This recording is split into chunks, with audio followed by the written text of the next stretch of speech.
Дори може да използва една по-силна дума, за да стане ясно на родителите какво правят с децата си, и те ги убиват. Защото ролята на родителите в живота на всеки от нас е ясна. Майката е тази, която дава безусловна любов. Бащата е този, който трябва да намери това качество в детето си, което наистина работи. И върху това качество да изгради неговото себеуважение.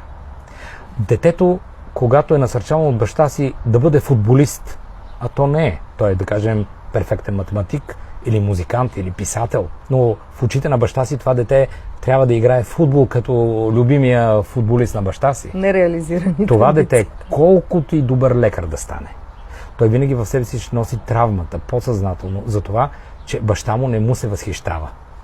Защото бащата в примитивния си поглед към света така е изградил детето си, че ако то не рита топка, то не е мъж. Но това, че е най-добрият хирург на България, да кажем, и спасява десетки животи, това за бащата няма стойност.